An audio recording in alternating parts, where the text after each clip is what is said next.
Hello and welcome back to Sales and Pepper Interviews. This is Dominic speaking, your podcast host, and I have a special guest here today who's not working in sales actually. It's Jennifer from Atlantic Labs and Food Labs, and I'm really excited about this conversation today because we met previously because I was working with her previous employer actually with Blinkist, and then we met back at one of our revenue leadership roundtables. So I'm really excited about what we're talking today, Jennifer. But maybe before I tell too much about you, maybe you can introduce yourself a little bit. Who are you and what are you actually doing at Atlantic and Food Labs? Sales Teams aufgepasst. Kennt ihr schon Dealfront? Wenn ihr genug habt von der mühsamen Suche nach Entscheidern, dann ist Dealfront genau das Richtige für euch. Nutzt europaweite Daten in mehreren Sprachen, um genau die richtigen Leads zu finden und Deals abzuschließen. Dank DSGVO-konformer Daten und smarten Funktionen wie Website-Besuchererkennung oder Trigger-Events seid ihr immer einen Schritt voraus. Probiert noch heute die kostenlose Demo aus und hebt eure Vertriebsstrategie aufs nächste Level. Mehr Infos in den Shownotes oder auf www.dealfront.com. Und jetzt viel Spaß mit der Folge. Hi, Dominic. Thank you so much for having me. I'm also pretty excited. Hi everyone. I'm Jen. I'm originally from Panama, the country between Colombia and Costa Rica. But I've been here in Berlin now for almost 8 years, which feels way too long. I've been working for sales my whole time in Berlin. I landed here right after finishing my master's, and I don't know if many salespeople also feel this way, but I ended up in sales kind of by accident.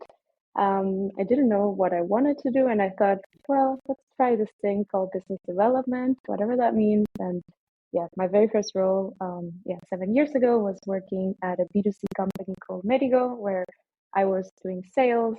And then very quickly, I then also started managing a team because we had the luxury problem of having too many leads. So we had a pretty big team back then of 8 managers and, the website in different languages. So it was pretty high pace, exciting time. And then I moved into the world of B2B sales, where I worked for a fintech called Frogster. Completely different animal. Sales cycles were way slower and, of course, bigger basket sizes, but a lot of different complexities. And then the pandemic started, and I joined Blinkist, where I was the first employee for B2B. It was a really, really special time in my career because it was the first time that I was building something up from scratch. I joined a team of 3 people in 2020, November. Very daunting times, we all remember that. But it was also very exciting because there was nothing. We knew that there was excitement for Blinkist, which for those that are listening from outside of Germany or maybe don't know it, it's an app that summarizes nonfiction books that you can listen to or read to, which I guess sounds funny to say in 2024 when we have ChatGPT. We saw there was quite a demand for this as part of the learning and development offering. So when I joined, we had to set up everything. And when I say everything, I mean everything. So setting up the CRM, thinking about, what type of team do we want to build, and very quickly also expanding into other markets, especially the US, where we had a pretty big demand. So that was, I always call it like my MBA in sales, going from 0 to 1. When I left, the team had grown like to 20 people.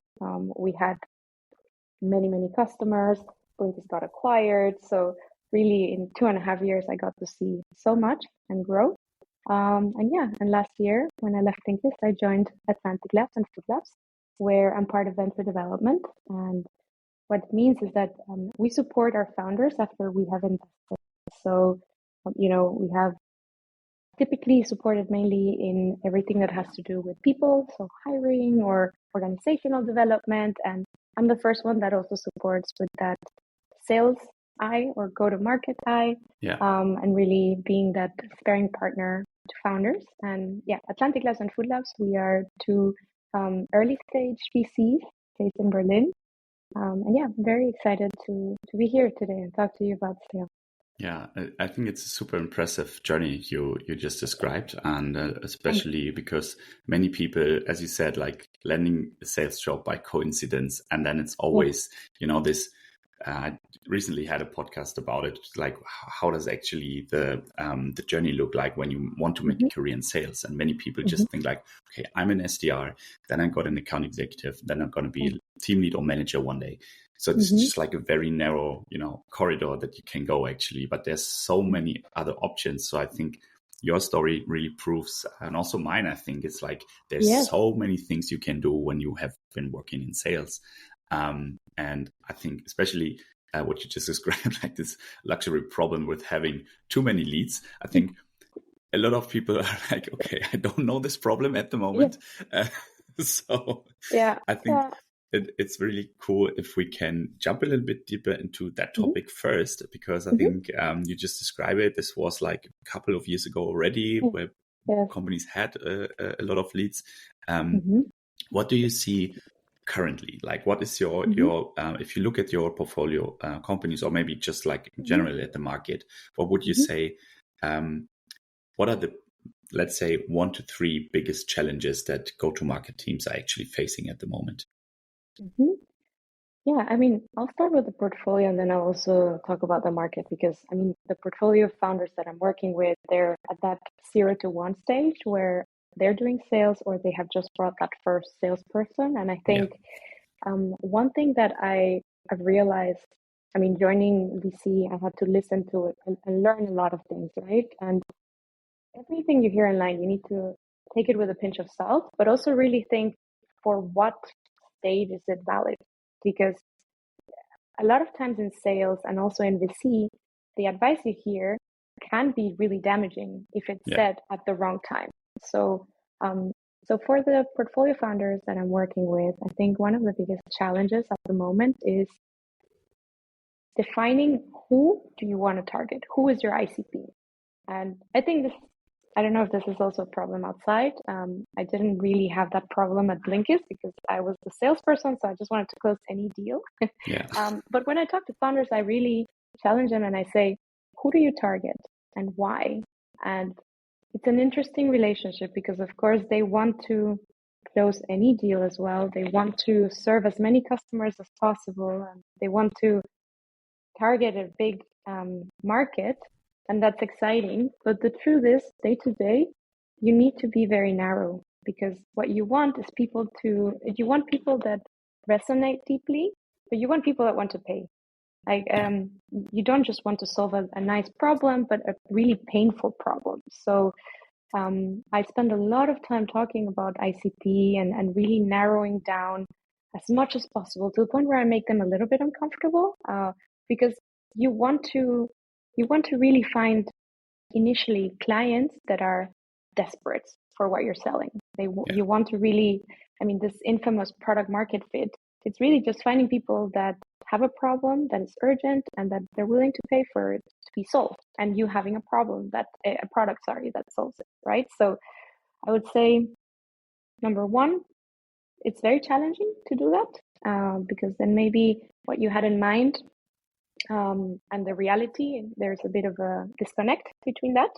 But I always tell my founders, hey, keep experimenting, really use outbound sales as a tool to see who is your ICP, and quickly move to a different one if you feel like there is no response from the market. So I would say that is probably the second challenge. How do you experiment and how do you find your ICP? I mean, it's such a fancy, you just see it online, right? But what does that actually mean? And I think it's about just leveraging conversations and also making sure that very quickly you pivot if you realize, okay, there's nothing here. You need to experiment with something else. And I think that act of starting outbound sales, it's quite challenging for founders. Yeah, especially absolutely, especially for founders, right? I think, I mean, like, because not every founder is a salesperson, and like maybe they're coming from the product side or whatever. So I think that's what I hear a lot as well when I'm talking to founders. Yeah. Although I would like to disagree with you. I think like every great founder is a salesperson, because fundraising, that is sales. Honestly. That's true. Like when you're messaging investors, that's called that's called emailing. It's just named differently, and you have to follow up, and you Yeah. have to pitch, and then you have to close, and Storytelling. yeah, absolutely. Yeah. So and hiring as well. Hiring is sales, Yeah. and as a founder, you have to spend so much time hiring, and I think it's more about how you see sales or how you imagine sales to be. But I think no, I don't think. I know that every great founder I've met is a great salesperson and knows it and embraces it. And on the other hand, like I really struggle when founders don't want to become salespersons and Yeah. they're like pushing it a bit and say, hey, you have to do it. Like there is no way that you are going to, and I'm talking about like the CEO founder. Of course, if you're the technical founder, Yeah. focus on your product. But yeah, I would say those are the three biggest challenges. And from the market, I think I've heard a lot about just this, how challenging outbound sales is becoming. Like there's so many tools, there's so many hacks. It's becoming more expensive, and I think it's a bit overwhelming. Where do you start? How much money do you spend on this? I personally I haven't seen a lot about this conversation of whether AI will fully replace some roles like the SDR. But to be honest, I'm not so in the topic right now. So yeah, what have you heard from the market? Yeah. Before I jump into that, because I want to want to double down on what you've said before. You mentioned that it's very important to know your ICP and to be like very specific. And what I've seen also in the past, also working at Pleo, for example, is there's ICPs that are really converting quite good, right? So it's like let's say the IT and tech ICP at Pleo. Blinkist has been one of the customers. That would be like one of the main ICPs because they have been able to make fast decisions, right? If you're going to the mid market, for example, it also could be a very good ICP, but maybe sales cycles are quite long, and decision makings are just different. So if you then start comparing ICP 1 with ICP B, maybe it's not good here because you're comparing like apple with a pear, right? So it's like what do you think, like you can be too narrow with your ICP, so then it's maybe just not enough people there? Or how would you say, like, how do I know that it's my ICP? So I think it depends on at what stage you're at. So with the founders that I'm working with, yes, of course, there's a thing where you can be so narrow that you realize, hey, only 10 people in all of Germany need this. And then I would be like, that's a product question then. Why are we building for 10 people, right? So it is different. But I think for bigger teams, it's a completely different question or animal, right? It's more about what is your go-to-market, and like how many people do you need for each segment, and where do you focus the most, right? And I think at least from my time at Blinkist, I also remember we tried to standardize so many things, and like we were trying to compare, as you said, like apples with pears all the time. Or in the Blinkist example, right? Like we served a lot of American customers and a lot of German customers, and they're just so different. Even in the style of selling, like when you talk to an American client, they value so much speed and friendliness and other things, whereas with Germans, like if you are expecting them to respond in 24 hours, like no, it's not gonna work out, right? And there is less of this tactfulness when you're doing sales in Germany. So I think you really need to adapt not only on the ICP, but also on how do you sell to that ICP. And, the bigger the team is, the more complicated it is, the more you have to also think about who do you bring, who do you hire for that particular ICP. But coming back to founders, I don't think there's such a thing as like too narrow of an ICP, right? And if there is, then you really need to rethink your product. Yeah, I like that. Yeah, and I agree with you. I think we also had like looking at the ICPs we served, we had different kind of people working in that ICP because if you have one people like selling to to truck companies, you need someone who's speaking their language, right? It's like you need to be like this person that they can relate to. So it's really important that what you said, like that you have people that are actually fitting into the ICP as well. Absolutely. That should not be underestimated, I think. I mean, of course, with B2B, you're selling to a business, but at the end, you have another person on the other side, right? Like it's still human to human. And I'm thinking a lot about that because at the end, of course, you need to be more rational with certain people and then with others a lot more emotional, right? And the impact is always the same on a company level, but how do you get there? It varies. And I think that's the art part of sales. Like sales is a science, but it has this artistic element to it. And I think it's super interesting because also looking back to my sales career, I was working for Parknow one time and was selling to cities. So I had been working with mayors and, people working like very much suit and tie kind of style. And then I just came there with all my tattoos and was more like the relaxed kind of guy. And there was no connection. And that doesn't mean that I'm a bad salesperson. It's just like there was just no connection between the two of us. And it was making it so hard. So I was like rethinking like, okay, where's actually my ICP at work? Like what kind of companies can I work with? What kind of people I want to connect with and build long-lasting relationships, right? So that's why I went back to B2B sales and said, I want to work with startups. I want to work with like very like forward-thinking companies, and that worked quite well, right? So I think it's also looking not only to who do I sell my product to, but also me as a salesperson, what kind of company do I want to work with, but also what kind of companies do I want to sell to is super important. Absolutely. It's something that I would suggest anyone that is interviewing for sales roles, like really ask the company, who's their ICP? How well do they know it? Like if they tell you we don't have an ICP or everyone is our ICP, run away quickly. Like no one can serve everyone, right? Yeah, that's true. And you mentioned a second really interesting point, and that is iterating very fast, right? So if you especially when building like as a founder, when building a company and then you're building the sales structure in the end, you also need to move fast and make fast decisions. That's also what I've learned at the other circus in the last year.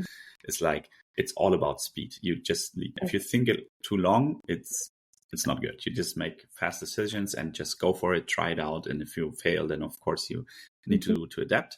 But this is also what I like in sales a little bit, right? Just try new techniques and look what's working, what's not working.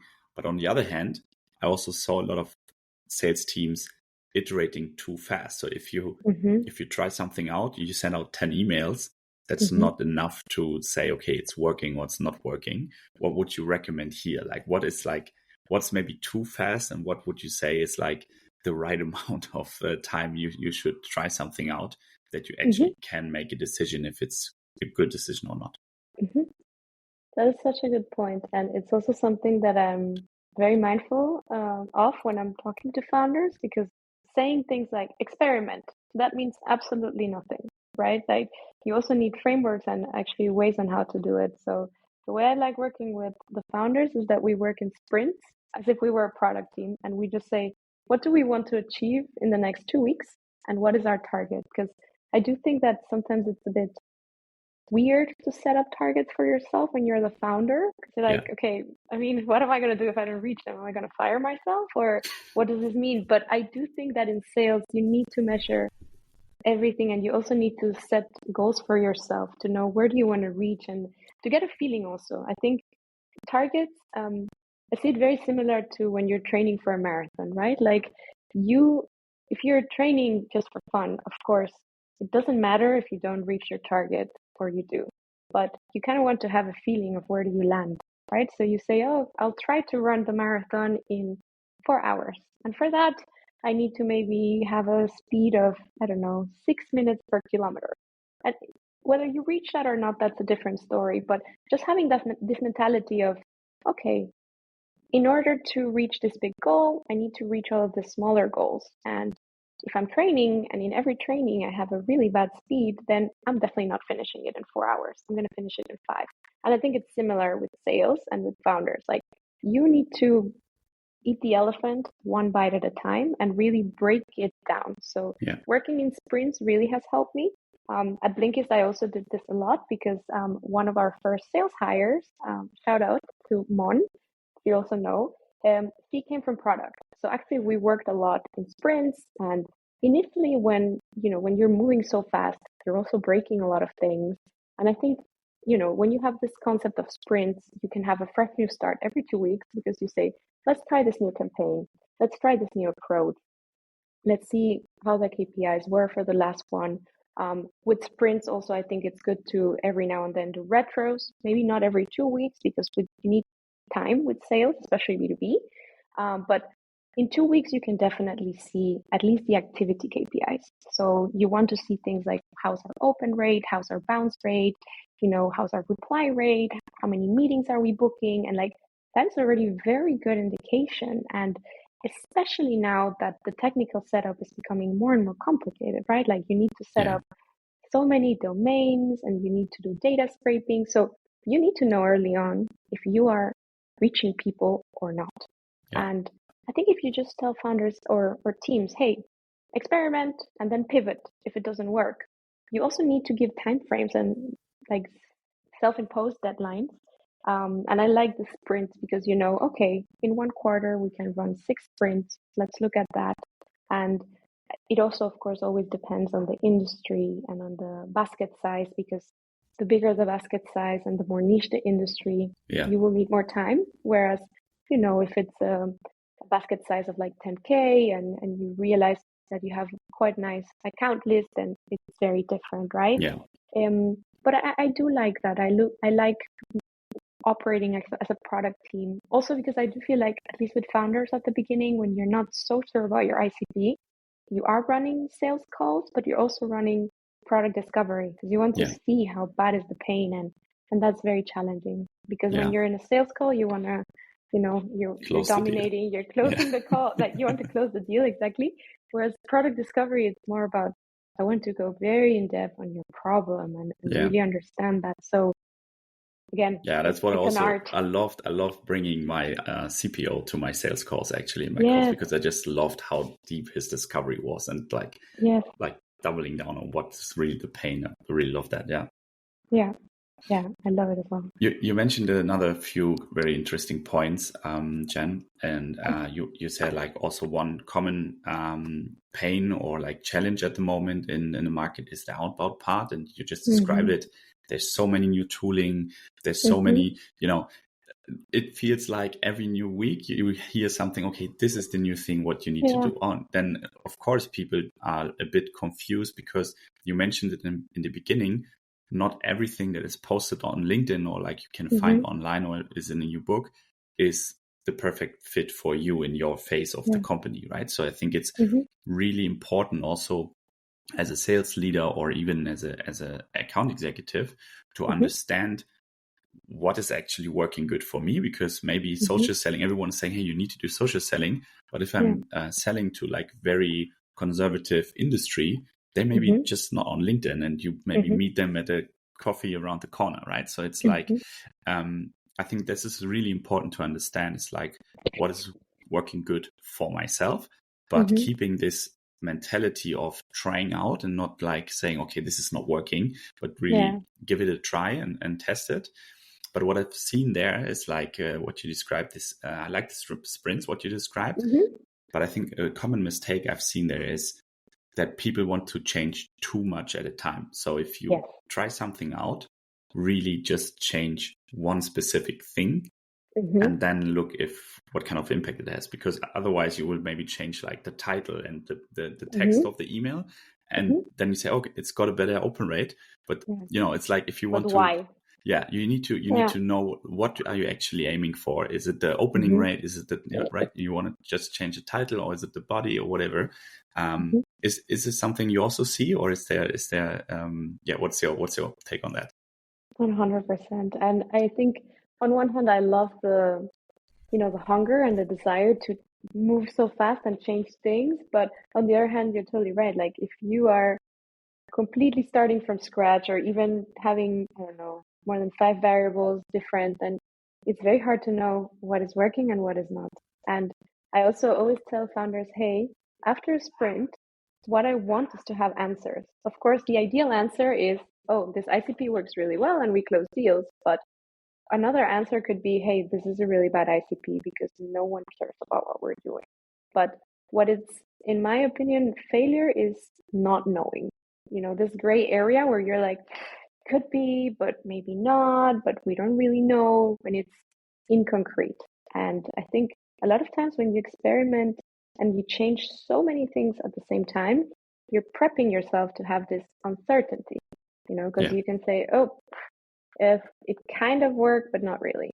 And I want to avoid that. And it's very hard. It is very hard because, of course, there's so many elements. For example, right now it's summer in Europe. So what I keep hearing is, oh, it's seasonality. Everyone is out of office. It's like, well, it could be that, or it could be something else, right? So there are a lot of elements that play a role into defining, is this success and is this not success? And this is why I also think it's important to set some mini goals for yourself and say, hey, I want to try to close a couple of deals on this segment, or I want to at least have 10 discovery calls. Because what I do think is that that you're heading in the right direction when there is also some pull from the market. Like selling is always pushing. You are in the driver's seat. You have to, create urgency, set the next steps, follow up. But there also has to be something in return, right? Like the market or the customer also has to say, yes, let's do it. I'm excited. So you want to go after this pool. You really want to make sure that you are doubling down. And if you don't find any of that, then I would say, yeah, it's fair to start a new experiment, but it is complicated because I also feel like, of course, founders, they're doing so many other things apart from sales, right? So I always also have to always say, okay, it's fine that you are extremely scrappy because this is not the only thing you're doing. But the truth is, if you don't do sales, you will not grow. So it is a very important part of your business, and founders need to be the first salesperson, and they need to be really good at it. Otherwise, it's almost impossible to 100%. 100%. And I also, it reminds me also with my team back then, it's like there has been people that were just like finding excuses why they're not need to do outbound because they're building lists all the time, doing this and that. But then it's like, okay, how many people you actually call? It's like, oh, maybe 3. It's like, okay, that's not enough. It's like, and that's also coming back to the what you said, like to this tests that you're running. If you send out 10 emails, you cannot really say this works or this works not. You need like have a critical mass and also looking to data and not gut feeling. Yes, absolutely. Like numbers don't lie. And that's what I love so much about sales. It's like there's a math, and like if you are doing the right thing and this is not working, fair. But if you are not doing the right thing and this is not working, then there's a very strong case there to say, hey, what is happening? Great. I think I really love the topic we're discussing today, but in the end, we're already running a direction to the end of the episode, Jen. And I also want to take some time to talk about you as a person a little bit in the end, because what I feel always very interesting is, everyone has like his past and experienced so many things, but normally there's like some things that really had an impact on you and your career. And if you think about your own career, what is something that you would like to share with our audience today that you say, please take a look? It could be a book, it could be a framework, a technique, whatever you want to share, and that you say, okay, this really changed my career or had like an impact, a long-lasting impact. That is such a good question. I know what it is. So it's something that I first experienced at Blinkist, but I brought to Atlantic Labs and Food Labs. And I think it's also a really good way of wrapping up what we were talking about with ICP and experimenting, because so it's an author called April Dunford. She talks about positioning. And I realized a lot of times that, okay, you can have an ICP. That means absolutely nothing unless you translate it into good messaging and into, actually understanding your positioning. And positioning is nothing more than just answering the question, why are you better than everything else? Like, so what? Why should they buy from you? And it's not just about doing a competitor analysis, but also thinking about the status quo. Because especially in SaaS, a lot of times you are competing probably against an intern or a spreadsheet or like the cost of inaction, right? Yes. And like, it sounds really silly, but it's true, right? And you need to think about that so that when you are in your sales pitch and throughout your whole customer journey, you remind people, hey, this is why you should work with us. This is the so what, this is the value. And value, by the way, is not features. It's what is the real impact. And I mean, positioning, she has a fantastic framework. She has a lot of different assets out there. She also has a book.